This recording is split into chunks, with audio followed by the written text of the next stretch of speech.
Good morning, student. Standard 12th English Medium subject SPNCC Part 2 Chapter number 5 directors of a company. पिछले 2 lecture में हमने director के resignation and directors के retirement के बारे में बात की कि कौन से सरकमस्टांसेस में एक डायरेक्टर रिटायर होता है और कौन सा सिचुएशन में वो ऑफिस में रेजिग्नेशन दे सकता है। रेजिग्नेशन में आपने देखा था कि रेजिग्नेशन आपको बोर्ड ऑफ डायरेक्टर्स को रिटर्न नोटिस के तौर पे देना रहता है और इस बात की इन्फॉर्मेशन एज अ डायरेक्टर आपको 30 डेज़ के अंदर, विद इन 30 डेज़ के अंदर इस बात की इन्फॉर्मेशन आपको कंपनी रजिस्ट्रार को भी देना होता था। ठीक है, अभी हम जो लेक्चर्स देख रहे हैं वो बहुत ही छोटे होते हैं। उसका रीज़न ये है, ठीक है, क्योंकि हमारा कोर्स जो है वो ऑलरेडी है ना बहुत ही आगे चल रहा है और हमें इसको प्रॉपर तरीके से पढ़ना है। ठीक है, तो इसीलिए लेक्चर्स अभी फ़िलहाल मीन्स कि बहुत ज़्यादा लेंदी में नहीं बनाती हूँ। तो आई होप कि आप समझोगे कि छोटे लेक्चर्स है पर आपको वीडियोस रोज़ देखने हैं और समझना है, क्योंकि कुछ चीज़ें आप सीख सकते हो पर कुछ थियोरिकल और ख़ास करके जो SPCC है वो कुछ अलग ही सब्जेक्ट है जो कि पहले हमने नहीं पढ़ा है 9-10 तक, ये 11-12 में आया है। तो आई होप कि आप है ना ये सारे सिचुएशन को समझोगे और लेक्चर्स डेली अटेंड करोगे। ओके, तो चलो आज हम स्टार्ट करते हैं कि कौन से सर्कमस्टांसेस में एक डायरेक्टर को आप रिमूव कर सकते हो उनके पोस्ट से। According to the provision of a Company Act, a director can be removed from his office before the expiry of his term by following. Okay, वैसे तो किसी डायरेक्टर का टर्म जब तक फिनिश नहीं होता उसको हम हटाते नहीं है, लेकिन हाँ कुछ सिचुएशंस ऐसे आएंगे जहाँ पे उनका टर्म भले कंप्लीट ना हो पर उन्हें हमें ऑफिस से रिमूव करने पड़ेंगे, डायरेक्टरशिप से रिमूव करने पड़ेंगे। तो वो कौन से 2 सर्कमस्टांसेस है तो पहले हम देख लेते हैं। By shareholders, first of all कि अगर शेयर होल्डर्स चाहते हैं कि ये पर्सन एज अ डायरेक्टर हमें कंपनी के अंदर नहीं चाहिए तो भी एक पर्सन को आप उसके डायरेक्टर के पोस्ट से हटा सकते हैं। जैसे A company can remove any director before expiry of his term by general resolution. General resolution के थ्रू आप किसी भी डायरेक्टर को उसके पोस्ट से एक्सपायरी डेट आने से पहले हटा सकते हैं, जनरल रिजोल्यूशन पास करके जनरल मीटिंग के अंदर। अगर आपको याद हो तो जनरल मीटिंग या जनरल रिजोल्यूशन किसे कहते हैं, तो जनरल रिजोल्यूशन जहाँ पे 51% मीटिंग अटेंड करने वाले पर्सन्स अगर आपके फेवर में है तो जनरल रिजोल्यूशन पास हुआ ऐसा हम कह सकेंगे। ओके,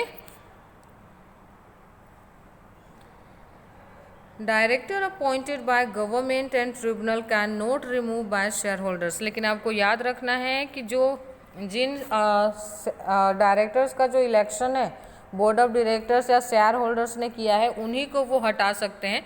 जिन डायरेक्टर्स की अपॉइंटमेंट सरकार ने या फिर कोर्ट ने किया है उसको शेयर होल्डर्स कभी भी कंपनी के अंदर से रिमूव नहीं कर सकते हैं, किसी भी सर्कमस्टांसेस में रिमूव नहीं कर सकते हैं।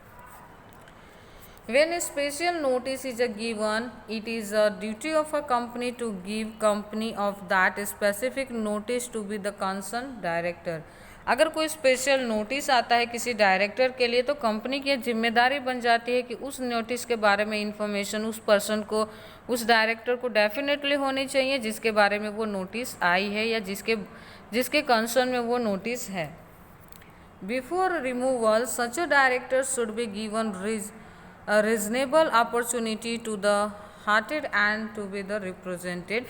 जैसे कि हमने हमेशा से देखा है कि हर इंसान की अगर कोई गलती भी है तो उस इंसान को हम एक मौका ज़रूर देते हैं अपनी सफाई में कहने के लिए, या फिर उस गलती को अगर उसकी गलती नहीं है तो उस गलती को सही साबित करने के लिए उसको हम अपॉर्चुनिटी देते हैं। सेम एज किसी भी डायरेक्टर को जब आप उसके पोस्ट से हटाते हो तो सबसे पहले आपको उसको अपॉर्चुनिटी, उसको टाइम प्रोवाइड करने पड़ेंगे ताकि वो अपने आप को सही प्रूव कर सके या रीज़न प्रोवाइड कर सके जिससे कि उसकी जो गलती है या नहीं है वो आप जान सको। ठीक है, तो आपको ऐसा नहीं है कि डायरेक्टली बिना इन्फॉर्म किए हटा देना है, आपको उन्हें अपॉर्चुनिटी देनी है ताकि वो अपने पक्ष में कुछ कहना चाहें तो कह सके। ओके, तो ये था कि कैसे बाय शेयर होल्डर्स एक कंपनी के डायरेक्टर को आप हटा सकते हैं। सेकेंड पॉइंट देखते हैं बाय बोर्ड ऑफ डायरेक्टर्स। पहले हमने देखा कि शेयर होल्डर हटाएंगे जनरल मीटिंग में रिजोल्यूशन पास करके। अब हम देखेंगे कि बोर्ड ऑफ डायरेक्टर्स किस तरह से एक डायरेक्टर को हटा सकते हैं। Board of directors can also remove a director. Board of directors के पास भी अथॉरिटी होती है कि किसी डायरेक्टर को वो कंपनी से हटा सकते हैं वैलिड रीज़न के साथ। ऐसा नहीं बिना किसी रीज़न के आप किसी को हटा नहीं सकते हैं। जब तक कि उसकी गलती साबित नहीं हो जाती, जब तक कि वो गुनहगार साबित नहीं हो जाता, तब तक हम किसी को उसके पोस्ट से वैकेंट नहीं कर सकते। याद रखना है, the procedure is to be followed. Okay, कौन से सिचुएशन में आप उसे हटा सकते हो? As a board of directors, किस सिचुएशन में हम किसी भी कंपनी के बोर्ड ऑफ डायरेक्टर को हटा सकते हैं? तो the person is removed in the above manner can not be reappointed. Okay, board of directors अगर किसी को भी हटाते हैं या फिर शेयर होल्डर्स किसी डायरेक्टर को हटाते हैं तो उसको आप रीअपॉइंटमेंट नहीं कर सकते हैं। ओके, बोर्ड ऑफ डायरेक्टर्स भी जो ऊपर के जो सर्कमस्टांसेस था जिसमें डायरेक्ट शेयर होल्डर्स हटा रहे थे, उसी सर्कमस्टांसेस में बोर्ड ऑफ डायरेक्टर्स भी एक डायरेक्टर को उसके पोस्ट से हटा सकते हैं। ठीक है, लेकिन याद रखना है कि अगर शेयर होल्डर या बोर्ड ऑफ डायरेक्टर्स के थ्रू किसी भी डायरेक्टर को पास्ट में हटाया गया है तो उसको आप किसी भी, भले वो कितना भी कैपेबल क्यों ना हो, उसको हम कंपनी में रीअपॉइंटमेंट नहीं दे सकते हैं। तो आज हमने देखा कि किस सिचुएशन में आप एक डायरेक्टर को उसके पोस्ट से रिमूव कर सकते हो। ठीक है, थैंक यू।